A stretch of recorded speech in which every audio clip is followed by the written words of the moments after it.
Oh, it's great to be here. It's great to be anywhere. I got relatives visiting. They want to go to the strip and gamble all the time. Let's go gamble. Let's go gamble. I live here in Vegas. I don't want to go gamble. And the worst part is they get money from friends of theirs back home to gamble for them. Isn't that stupid? The first time you lose, well, it's their fucking money. I actually did that once. When I was living in Los Angeles, this friend of mine was coming here, so I gave him $100. When he got home, I said, so how did I do? He said, well, you got laid. Ooh, all right. I hope it was a woman this time. Last time it didn't work out so well.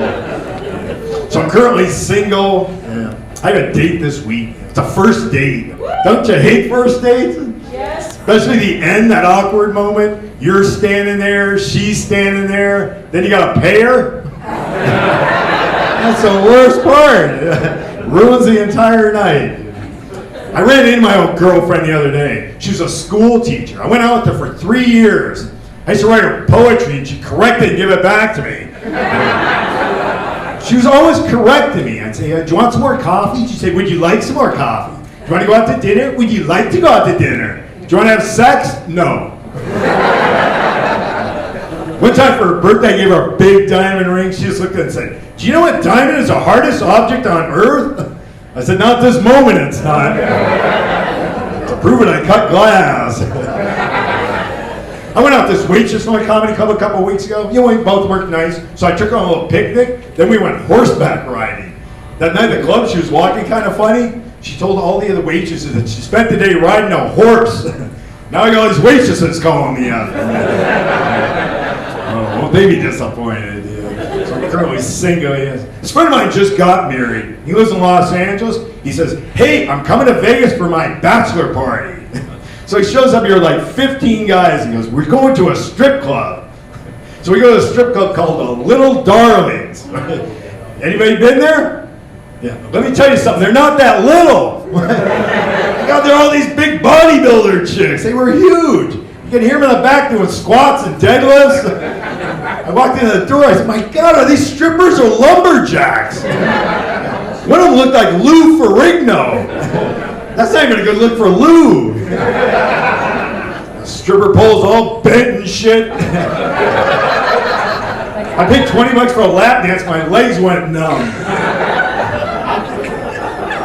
One girl had her belly button pierced. At least that's what she told me. I couldn't see it through her six-pack abs. And they have tattoos everywhere. I like some tattoos, but when you got like a Harley Davidson dealership across your chest, maybe you've gone too far. And one girl said, well, I have a tattoo on the small of my back. I said, you don't have a small of your back. You got a big back. You got a back like Brock Lesnar. It was the wildest bachelor party ever. We drank for a week straight. Be careful drinking. I used to drink a lot. One time I got really drunk. I said, that's it, I'm quitting. I went to Alcoholics Anonymous. I walked in and I said, I'm Ron and I'm an alcoholic. They said, Ron, this is a AAA meeting. In that case, my car is wrapped around a tree. They said, are you a member? I said, I don't remember nothing. Big damn tree jumped in my car. I remember that. I had to quit drinking. When I was in this nightclub, I met this hot-looking Latina woman.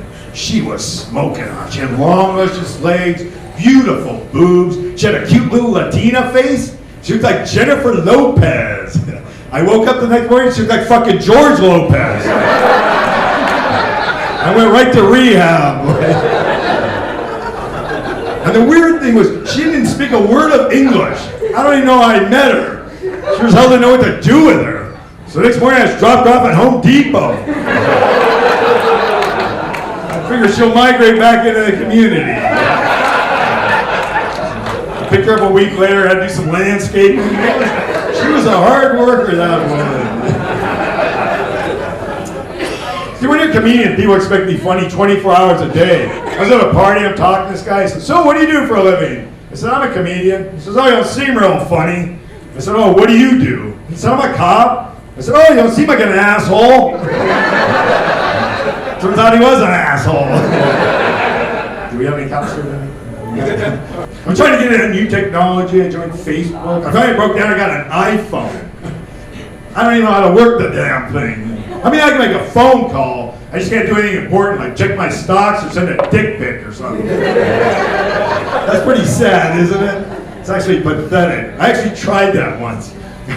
So stupid. I was going out with this woman named Carla, and it was Carla's birthday, so I figured, what the hell? I'm going to send Carla a dick pic. Yeah, why not? What could go wrong? Right? So I take this picture, I write happy birthday, and I send it off. Oh, it'll be great. She'll love it, right?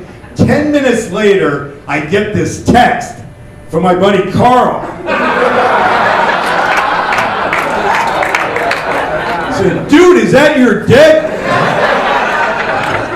And I said, yes. You know, what am I going to say? Yeah, well, I don't know. It's my neighbor's dick, you know? Just happened to be on my phone. I thought you might want to take a look at it. So I said, yes, it is. He says, well, thanks, but it's not my birthday. It's just kind of an odd thing to say. So I said, oh, my bad. He says, that's cool. Thanks anyway. Whatever, Carl. And then about a month later, it's my birthday. And I get this text from my buddy Carl. Apparently, we've started this new tradition where on our birthdays, we take pictures of our junk and send it to each other.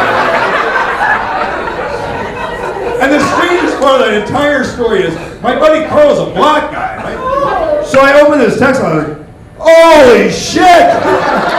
My God, no wonder Carl's so popular with the ladies. At first I thought it was a baby seal. But I'm out of here, thank you very much.